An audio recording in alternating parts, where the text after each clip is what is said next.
हमारी एक सब्सक्राइबर हैं, तो उन्होंने कहा कि ज़रा इस आयत की तशरीह समझा दें। और छिपकली जो अपने हाथों से पकड़ती है और तो भी शाही महलों में है।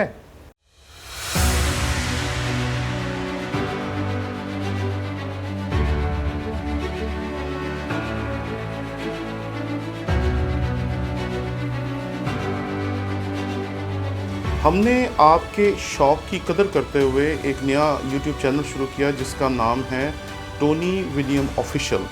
इस पे हमने कोशिश की कि अपने तमाम कोर्सेज जो पिछले 15 साल में हम पढ़ाते रहे हैं वो डाल सकें ताकि आप उससे बेहतर तौर पर सीख सकें।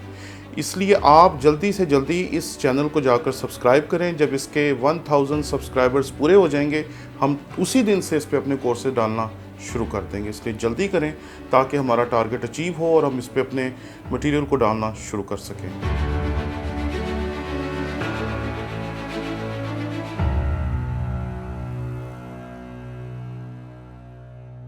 मसीह यीशु के अजीम और जलील नाम में आपकी सलामती हो। मेरा नाम पादरी प्रोफेसर टोनी विलियम है।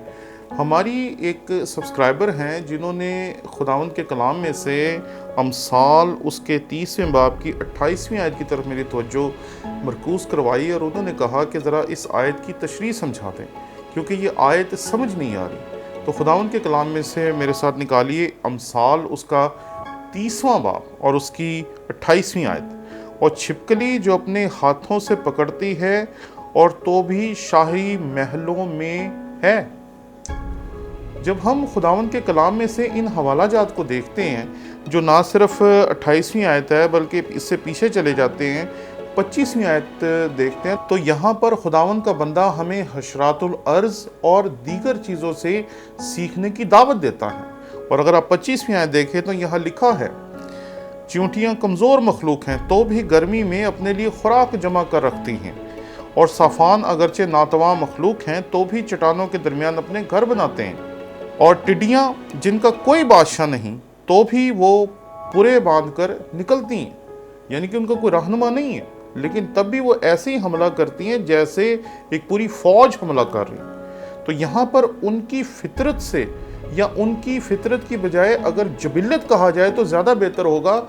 हमें खुदा का बंदा कहता है कि हम इन जानवरों की जबिल्लत से सीखें कि इनकी जबिल्लत क्या है और इनके अंदर जो खूबियाँ पाई जाती हैं वो इनसे बिल्कुल ही फ़र्क है।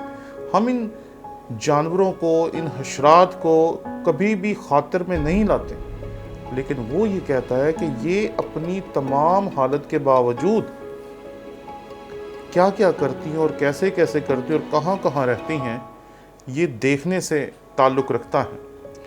इसलिए 28वीं आयत में वो कहता है, और छिपकली जो अपने हाथों से पकड़ती है और तो भी शाही महलों में है। कि हमें छिपकली एक घिनौना और एक ऐसा जानदार नज़र आता है जिसे कई बार तो हम देखना पसंद नहीं करते। कई दफ़ा लोग उसे मार देते हैं और हम इस लायक नहीं समझते कि वो किसी अच्छी जगह पर हो, लेकिन वो कहता है कि ये खुदा की कुदरत है।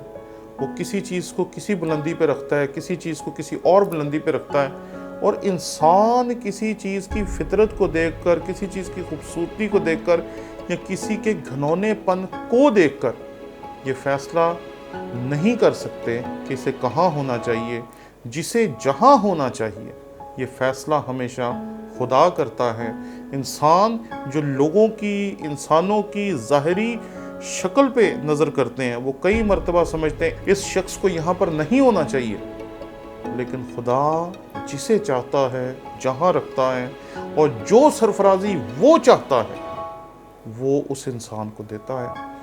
ये चीज़ हम इस आयत से सीखते हैं कि गो के हमारी नज़र में तो वो एक गलीज़ जानदार है, लेकिन खुदा उसे महलों में भी रहने के लिए जगह देता है।